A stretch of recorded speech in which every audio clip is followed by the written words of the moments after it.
sama, tangan kanan ada Quran, tangan kiri hadis Nabi. Nampak? Dua ni jadi panduan.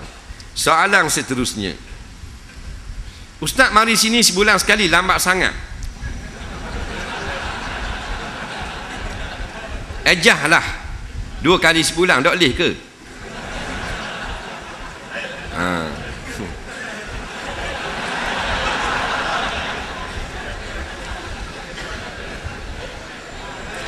Aduh lah. Jadi dulu Kelantan ni sebenarnya kita nak mari daripada 2010. Kita nak start sebenarnya 2010. Tapi tak boleh. Banyak sangat. Dah 2011 baru start. Nah, jadi sebulan sekali lah dulu. Nah, mu nak buat gaduh selalu dah. Kita mari sini bukan atas dasar nak ngajar orang Kelantan. Bumi Kelantan ni bumi orang ngajar dah. Sebab tu mana-mana kuliah ke orang ramak mu. Nampak? Bukan berkat kita seorang, berkat masing-masing punya diri. Sebab bila tiap-tiap individu ada keberkatan, ia nak pergi dengar, nak pergi kuliah.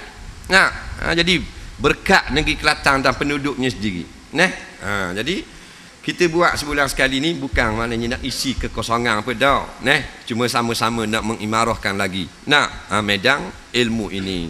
Ramai dah orang ajar. Kuala Lumpur gitu juga. Kita pergi Kuala Lumpur tu ramai dah ustaz. Tengok di dinding tu tiap-tiap masjid di dinding tu penuh dah jadual setiap hari. Ratus ustaz dah. Cuma saja je nak jalan luah pandangan gitu saja. Jangan anggap kita nak mari ngajar Kelantan, minta maaf. Kita bukan orang alim. Cuma nak kongsi saja sekadar padu ain hak kita reti. Jadi kita buat sebulan sekali dulu. Nak mari belaka tapi dah bulan tu ada 31 je. Orang Kedah ni marah. Mana Kelantan buat kita tak mari. Kedah suratnya bertambung-tambung Kedah. Pasal jauh ni ya. Nak ulang ni kena tengok tempat dulu, kena fikir dulu. Lain naik helikopter tak apa boh. Ni tembok sama. Tembok sama. Faham? Dah 3 bulan 8 keping, sekeping 300, minta tawar 106, 107. Lain ada bini muda pula sini tu lain ah tu.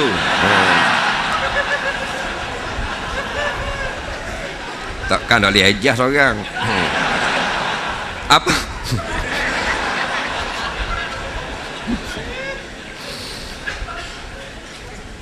Bukan gurau tu dah, serius.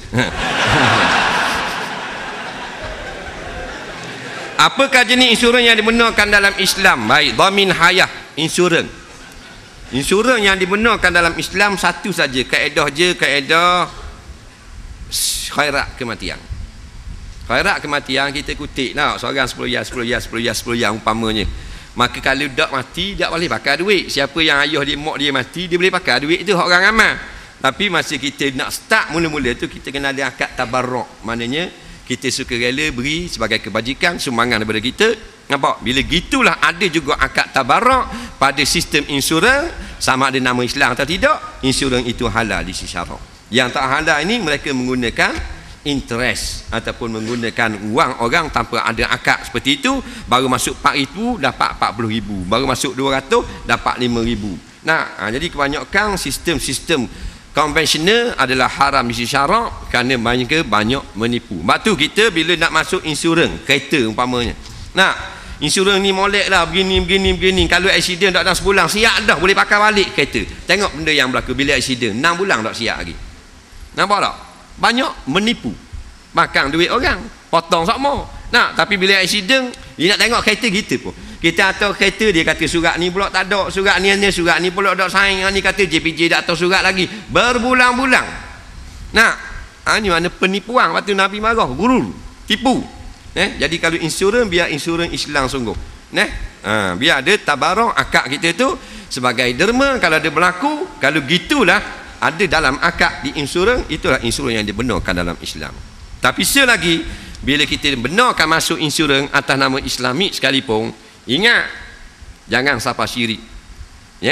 Iaitu kalau kita mati, jangan kita fikir atau kita pegang anak kita, bini kita tak susah sebab kita masuk insurans. Kalau gitu rosak akidah walaupun insurans Islam. Faham? Ramai orang terbabah waktu dia ada insurans, dia masuk 100 sebulan umpama, 50 sebulan. Kalau dia mati, anak bini dia dapat 200,000. Jadi mari dalam hati, kalau kita meninggal, kita mati, anak bini kita tidak susah. Orang ni syirik kepada Allah. Ingat, insurans tak insurans pun Susah senang sisi Allah, bukan piti. Jangan walaupun mu ada insurans, mu rosak akidah. Apa hukum simpanan dalam ASB? Nyatakan sabak-sabaknya. Jadi masalah saham yang disertakan oleh ASB. Duit ASB ni duit kita kumpul ramai, boleh stokor, lepas tu labur. Labur ni masalah ni dipertikaikan oleh panel syariah. Panel syariah ASB kata halal, panel syariah bebas kata haram. Jadi berlaku syubhah. Jadi orang yang nak masuk juga taklid pada pendapat yang mengatakan halal. Orang yang tak mau masuk tak apa, dia pegang dengan pendapat yang mengatakan saham ini adalah haram, syarikat ini adalah haram. Jadi sebaik-baiknya ada warak. Nampak? Dak ma yuribuka ila ma yuribuk. Kalau maknanya subhah gini, ragu gini, maka kita tinggallah cari benda yang yakin halal. Soalan seterusnya, kalau kita tinggal solat banyak sekali, kita nak qada, dak ingat banyak kali, berapa kali, nak buat kan ni? Dengar molek. Ni masalah ramai. Dulu lara lah. Tak? Dulu lara tinggal semayang, main bola, ada yang cuai, main getar, macam-macam weseng lah. Makan kerja berniaga. Lah 3-4 tahun, dok semayang. Lepas ni mari insaf, alhamdulillah. Hak tukang tanya ni alhamdulillah dah. Makna sekarang dia telah insaf. Makna pintu syurga Tuhan buka dah ke dia. Orang insaf ni Tuhan buka pintu syurga. Walaupun tak minum insaf dah minum arak pun. Tapi tak ingat banyak mana nak qada. Dengar molek. Jawabnya mustaq qada. Bayar dulu. Ada masa qada semayang. Dah tu tak tahu banyak mana. Tak tahu banyak mana apabila sampai pada masa yang kita sudah lebih daripada hak yang kita tinggal, insya-Allah nanti ada satu perasaan dalam hati sudah lebih. Dah tak berasa pun, memang mudah qada lagi. Baru tanya. Faham? Qada lah dulu, qadanya tidak tanya semua. Start kita qada, dia akan ada satu perasaan. Insya-Allah Tuhan akan beri rasa lebih dah. Bila lebih dah menjadi sedekah. Berhenti setakat tu.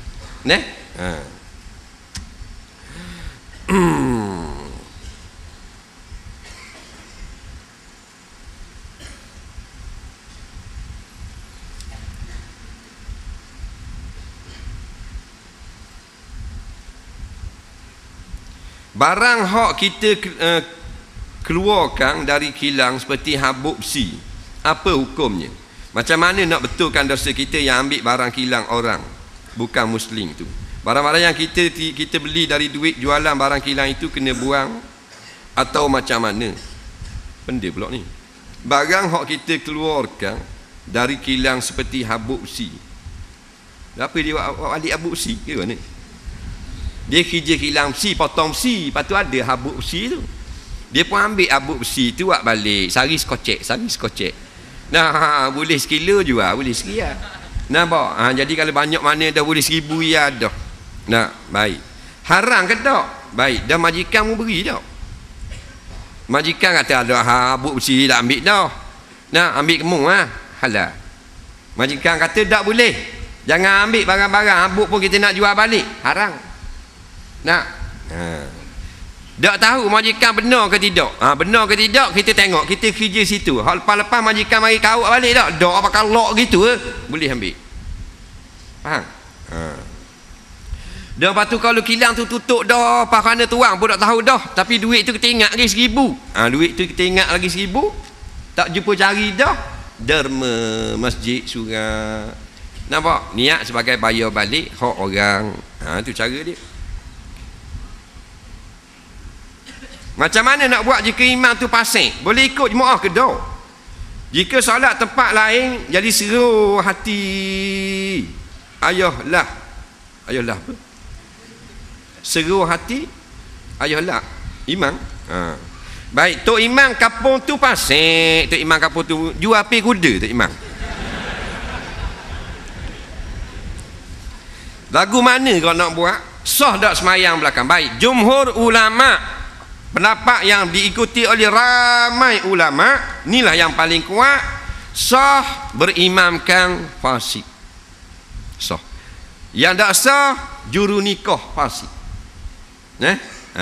Pasal juru nikah tak boleh sama dengan tok imam masjid. Tok imam fasik sah. Dia ni hak masalah orang ramai. Kalau tak sah jadi payah. Hak benda orang nak semayang pun jadi payah. Jadi sah. Yang tak sah tok imam kafir. Baru tak sah. Tok imam fasik sah. Tok imam minum arak, tok imam kaki porong. Dalam raga mutu tok imam penuh dah teruk. Main judi sangat lah ni tok imam. Tok imam isyak dadah. Tok imam rokok jatuh nombor loteri jatuh berdebau.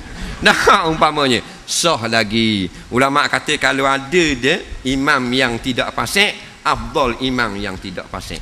Lebih afdal. Gitu. Tok imam kafir tak sah. Walaupun kita tahu lepas semayang. Faham? Tapi kalau tok imam berhadah, sah ikut. Tok imam berhadah, sah ikut. Pasal apa? Pasal berhadah masturun. Dia tersembunyi. Tok imam dia jimok bini dia. Wak lolok kata imam ni, tak imam lain. Tok imam ni dak agak cetang. Jadi bila dia jimok bini dia, kita tengok tak dia mandi?